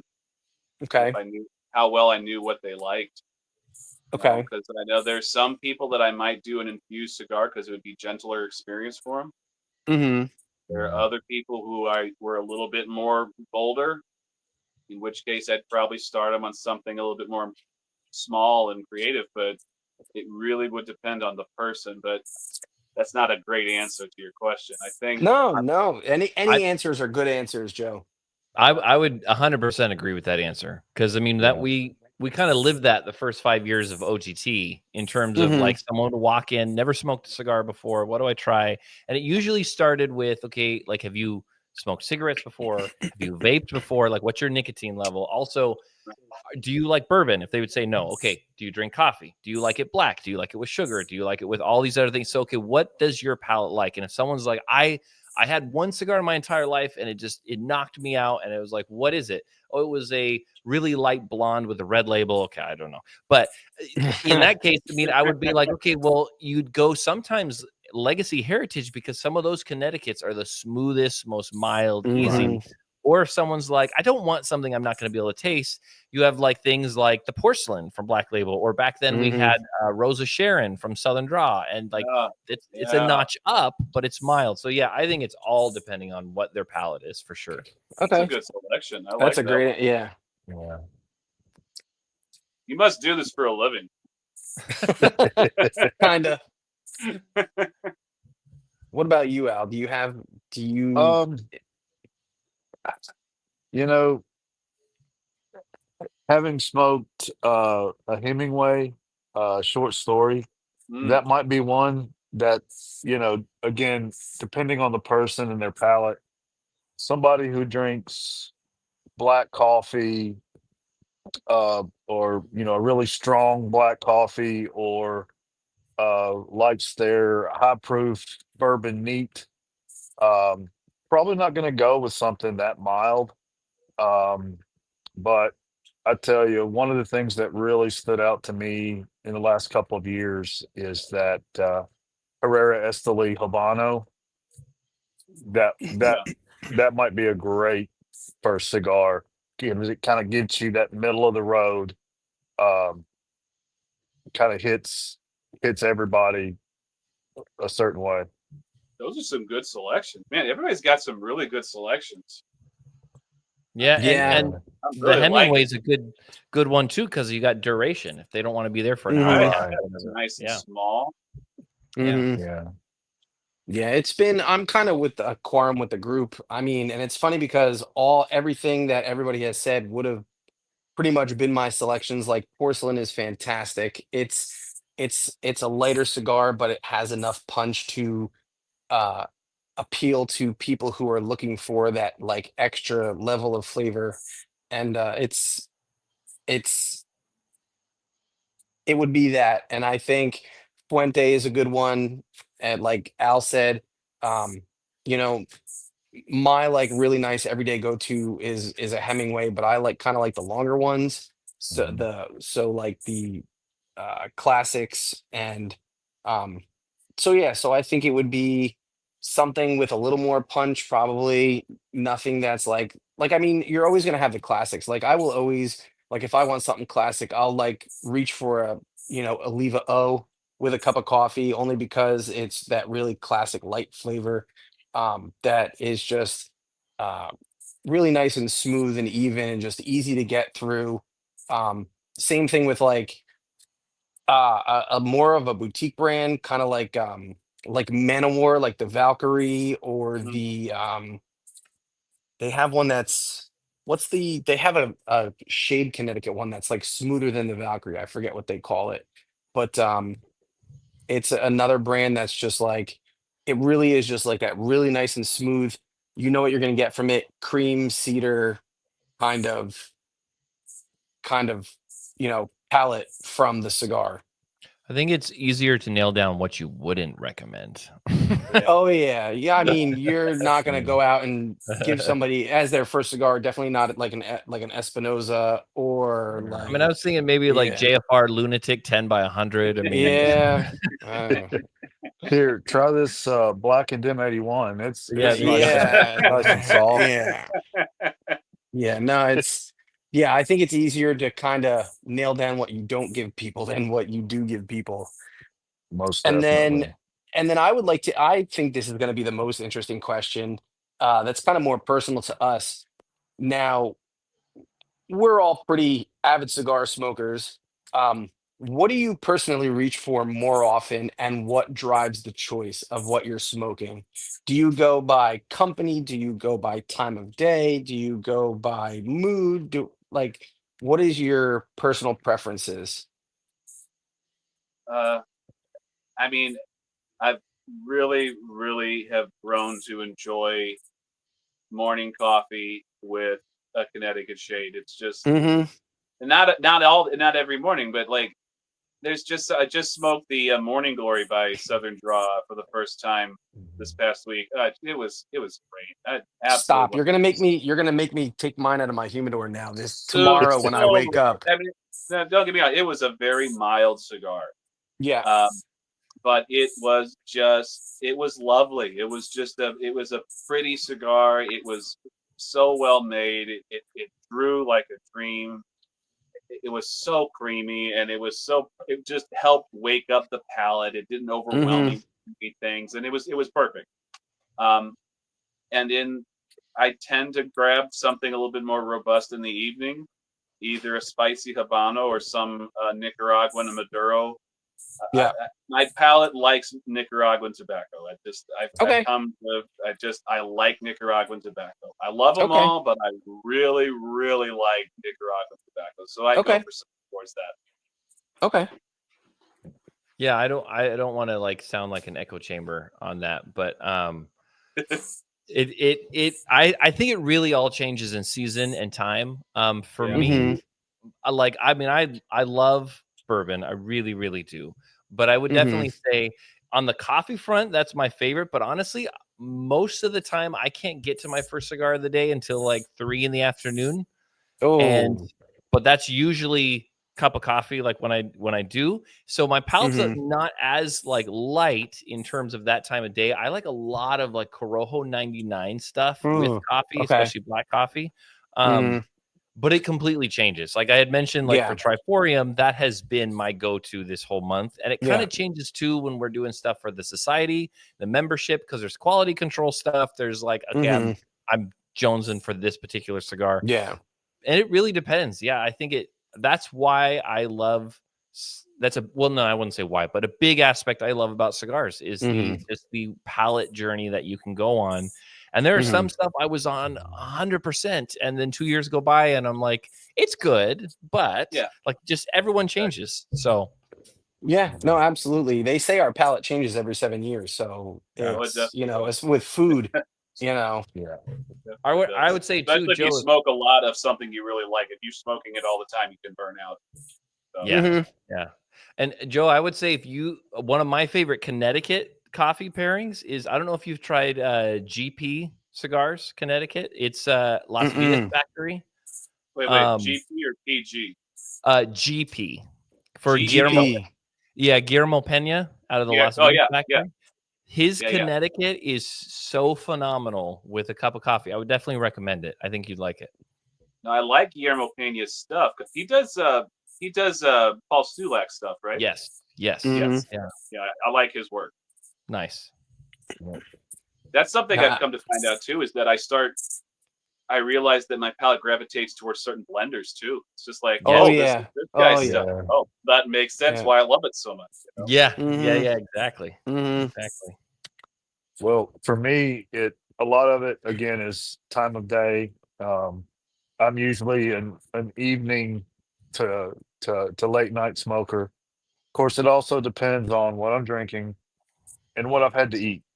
Um, Yeah. a Okay. lot of times, I think food is the main thing that kind of drives. If I've had something spicy and heavy, I'm gonna go dark. I'm gonna go Maduro, oily, you know, something that punches through, especially if I'm having, a couple of pours of bourbon. Um, I'm not a black coffee guy. I like creamer in my coffee, so I haven't really, because of the cream coating the palate and everything. I haven't. That's not really a pairing that I've tried a lot, but Hmm. we shall see. This Yeah. I think guy, if you went with a this guy's got some contrast, experience. yeah, like Yeah. creamy coffee, darker cigar, I think it would probably work. I I Hmm. I I I've considered that something that would punch through the coating. So, yep, that's It's that's funny. that's coming. It's funny too because there's cigars that I love in the morning, but they don't work any other time. Uh, Mm-hmm. the Oliva Connecticut Reserve. Hmm. I love it in the morning, Yeah. and I remember pulling out one night at a poker night, and I smoked it, and I was just like, man, I'm just not feeling this. There's nothing. Yeah. That's a And definite I coffee was like, oh cigar. man, has Yeah. my palate changed so much that I don't like this cigar anymore? And then I smoked another one a few weeks ago in the morning. I was like, oh good, it's still there. Okay. Yeah. It's yeah. Oh, Yeah. that's good. Well, Yeah. and that's For something that I've thought about, especially here lately, because it's been probably 2 years since I've had that 10th anniversary champagne, and now I'm kinda like, well, I don't wanna ruin the nostalgia of it Yeah, hmm. by yeah, having one and going, well, there's not a lot here now, Yeah. because of the evolution of the palette. Hmm. yeah. Yeah, it's funny how it's funny how the evolution of your palate goes as the experience, like from a beginner cigar smoker to an intermediate cigar smoker to somebody who's smoking multiple cigars a day. So I can definitely see my journey changing. So to answer the question, my palette will go from light to dark depending on the time of day. Like I'll echo Joe and I'll echo Eric and I'll echo Al, where I will start with the lighter stuff in the morning. It also depends if I'm working that day because I don't get to smoke cigars early in the morning if I'm working that day. So 5 days out of the week, it'll be like middle of the day by the time I get home. So I'll normally start with like a lighter to medium Habano and then climb from there. But if I'm like tomorrow and Friday are my days off, I'll start tomorrow with, like I said, either like the Rosa Sharon or like the Connecticut Reserve or something nice and light and creamy to kind of start the day off. Um, and then as the day goes on, kind of get darker and darker and darker. Like one of my and you know, so now that I've become like a more intermediate, I'm not going to say expert because I don't think anybody is an expert cigar smoker at any point in their journey. But as you get more experienced, you tend to get a little more flavorful, as the time goes on. So like. I really like you were saying, Eric, how you like the Corojo 99 stuff with coffee. So like one of my favorite cigars with a cup of coffee right now is the Guardian of the Farm. the Corojo Criollo kind of combination with a cup of coffee is absolutely like fantastic. And so I will, like I said, from the lighter side to the darker side as the day goes on. But and Joe, as you were saying that, you picked up that, Connecticut Reserve late in the day and you can't taste it is because your taste buds are, I'm not going to say blown out, but you have that the heaviness, spiciness of what you've previously smoked on it, especially if you smoke more than 1, 2 cigars a day. Because on a day Oh, off, I'll smoke up to 4 or 5 a day, depending on how much time I could devote throughout the right. day to smoke cigars too. And that particular situation, just to touch on that again, that was the first cigar I had, and I pulled it out. It's like, oh, I hadn't smoked yet, so it's like, okay, well, I'll pull this out as my first cigar, and it was so Hmm. disappointing. I was just like, what's going on? And then I Yeah, just realized that even if I haven't smoked anything, yeah.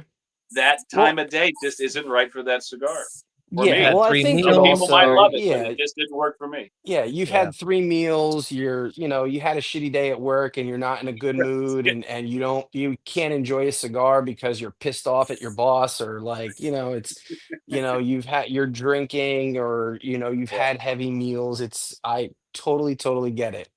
yeah, yeah. So guys, I want to say from the bottom of my heart, and I know Al will echo my sentiments. Thank you so much for taking time out of your days to kind of, family guys, to kind of hang out with us and, talk to our viewers and kind of have the debate of, legacy versus boutique. I don't think there's a debate. I think there's a cigar for everybody, Yes. and I think they both have their place in a cigar smoker's heart. You know what I mean?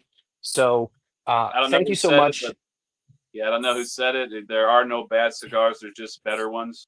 I think that's Hmm. probably Yeah. a good way of Yeah. thinking No. about it. But And hey, thank you so much. let's do it again, man. This was Yeah. awesome.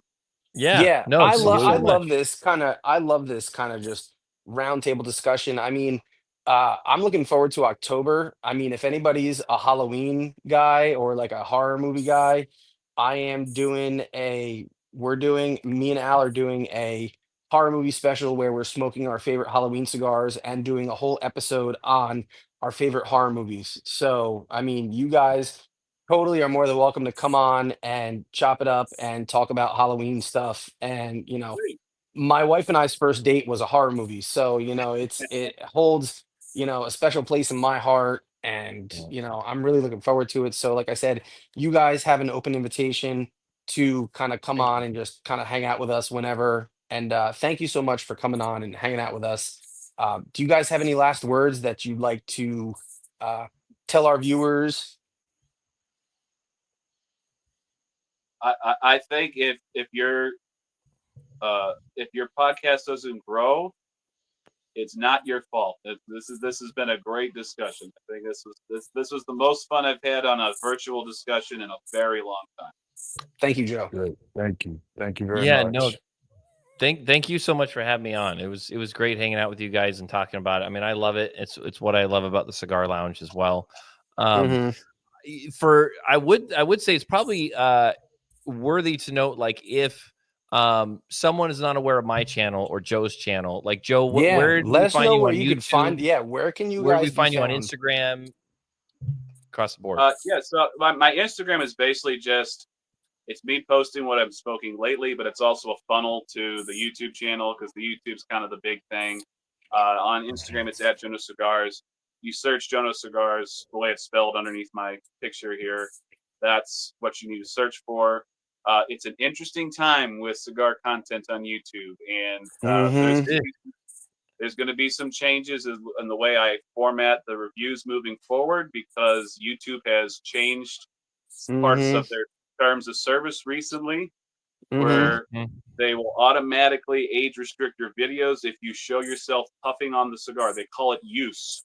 It Hmm. violates the use. Like if you are shown using it, you can show a burning cigar, you can light a cigar, you can hold a burning cigar, but you better not puff on that damn thing. So I'm gonna try to get a little bit creative on how I do the reviews moving forward. I've got some ideas, but that's Yeah. going to be announced officially on my channel in the next couple of days before my new review comes out this weekend. So, yeah, just Jonose Cigars on YouTube or Instagram. Yeah, I do giveaways for my Patreon members. It's a Nice. very reasonable membership fee, but I usually give away at least 10 cigars every month to one person. And if we get to a certain level, I might do 2 giveaways. We'll see how it goes. Sure. Awesome. Yeah, and my channel is just OGT Cigars for Oakland Tobacconists, whether it's on Instagram, OGT Cigars, YouTube, OGT. And yeah, I completely understand, Joe, when you're talking about all those regulation stuff. It's an interesting thing to navigate for sure. It's an ongoing process. Yeah. But and to speak Guys. from experience, I've ordered a number of times from OGT before. It's always been a great experience.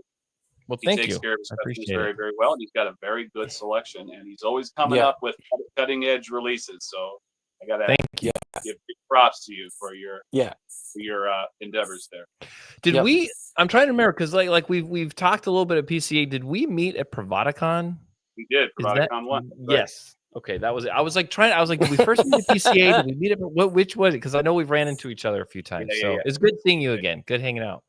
Likewise. But yeah, so guys, and additionally, go check out Eric's online retail space, Oakland Tobacconist. Thank you. What I don't know what I'm allowed to say and what I'm not allowed to say, what's going to get me flagged. So Right. just Google, just use the Google machine and Google Oakland Tobacconist. He's got an amazing online retail space, and hopefully in the next year we will have an amazing brick and mortar Oakland Tobacconist again in North Carolina this time. So we will hopefully see each other soon in person. If it's not in person, I'll at least hopefully see you at PCA again in April, and this time Al will probably be joining me this time. Nice. So that would be cool. So yeah. So from the Lounge Life podcast, Al, do you have anything to wrap up? Just like I always say, I hope you win the battles you tell nobody about. And guys, make sure to take care of your friends, listen to them, and do good things. So before we let everybody go, guys, we're just going to ask you to hang out a couple minutes, and we'll sign off. So for the Lounge Life podcast, this is Rob, and that's Al. Down there's Joe. Down there's Eric. Thanks, guys, for joining us, and we'll see you on the next time. Peace out, guys.